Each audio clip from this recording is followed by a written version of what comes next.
ટૂંક સમયમાં જ લાઈવ મીડિયા પ્રેસ કોન્ફરન્સ કરશું.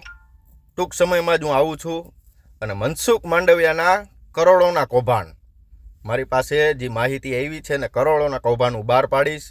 જોડાયેલા રહેજો. નમસ્કાર ગુજરાત. મનસુખભાઈ માંડવિયાના કરોડોના કૌભાંડો ટૂંક સમયની અંદર એટલે માની લો ને કે 48 થી 62 કલાકની અંદર પોરબંદર લોકસભા અને તમામ લોકોની સામે હું લાવવાના છીએ. આ તૈયારી અમારી કમ્પ્લીટ છે. જામકંડોળાની ધરતી ઉપર જ્યારે પ્રોગ્રામ થયો ત્યારે જયેશભાઈ ખુલ્લીને બોલ્યા હતા કે સમાજના તાકાતવર આગેવાનોને આગળ મોકલવા અને સમાજના જે તાકાતવર આગેવાનો હોય ને એને આગળ ચાન્સ આપવો, આવું જયેશભાઈએ કીધું હતું. તો હું પોરબંદર લોકસભાની અંદર કે રાજકોટ જિલ્લાની અંદર કોઈ એવો તાકાતવર વાળો આગેવાન જ ન મળ્યો ભારતીય જનતા પાર્ટીને. ત્યાં ભાવનગરથી આવા કૌભાંડી 2 કોડીનાઓને આયાત કરીને પોરબંદર લોકસભાની અંદર મૂકવામાં આવ્યા. કરોડોના કૌભાંડ છે મનસુખ માંડવિયાના. બધા એમ કહેશે ને નથી ને આ છે ને ઓલું છે ને તે છે ને.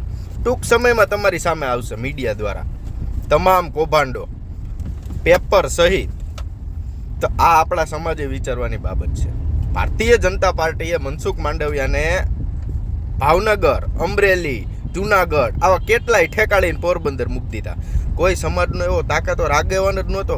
ધડુક પરિવારે કેટલે મથીને સેવા કરી. કોરાટ પરિવાર છે, રાદડિયા પરિવાર છે, આપણે ગોંડલમાં નવા ચહેરા, સમાજના તાકાતવર યુવાન નવા ચહેરા આપણે અલ્પેશભાઈ ઢોલરિયા છે, એમને ટિકિટ દ્યો. પણ ક્યાંક ને ક્યાંક ખીચડી રંધાઈ રહી છે, ક્યાંક ને ક્યાંક મનસુખને છાવરવામાં આવી રહ્યા છે, ક્યાંક ને ક્યાંક ગમે એ ધાણા જીરું નાખવાનું ભૂલાઈ ગયું છે. એટલા માટે આ કાર્યક્રમો થઈ રહ્યા છે. પણ જનતા ટૂંક સમયમાં મનસુખ માંડવિયાના તમામ કૌભાંડો, તમામ કરોડોના તમારી સમક્ષ અમે લાવશું. જય સરદાર.